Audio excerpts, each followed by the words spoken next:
Air yang kita minum mungkin sudah berusia jutaan tahun.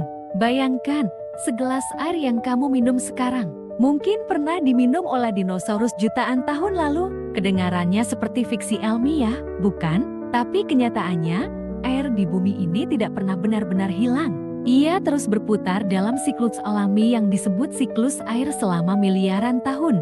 Bagaimana mungkin air yang kita konsumsi saat ini sudah ada sejak zaman purba? Yuk, kita telusuri lebih dalam. Siklus air. Perjalanan tak berujung.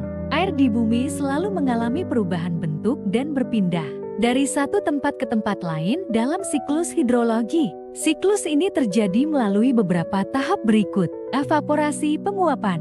Matahari memanaskan permukaan bumi, menyebabkan air dari lautan, sungai, dan danau menguap menjadi gas. Uap air naik ke atmosfer dan mulai berkumpul membentuk awan. Kondensasi, pembentukan awan. Di ketinggian tertentu, uap air mendingin dan berubah kembali menjadi tetesan kecil yang membentuk awan.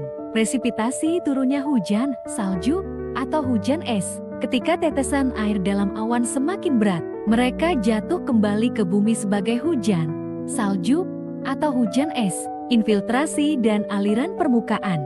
Sebagian air yang jatuh ke tanah meresap ke dalam tanah menjadi air tanah. Sedangkan sebagian lagi mengalir ke sungai dan kembali ke laut. Siklus ini berlangsung terus-menerus selama miliaran tahun. Artinya, air yang kita minum hari ini bukanlah air baru, melainkan air yang telah berputar-putar di bumi ini sejak zaman purba. Fakta menarik tentang air yang jarang diketahui. Air yang kita minum bisa jadi pernah berada di tempat berikut dalam tubuh dinosaurus yang hidup jutaan tahun lalu. Di samudra purba, sebelum manusia pertama muncul, terkunci dalam es di kutub selama ribuan tahun sebelum mencair dan kembali ke laut. Di dalam awan yang mengelilingi bumi sebelum jatuh sebagai hujan dan mengaliri sungai.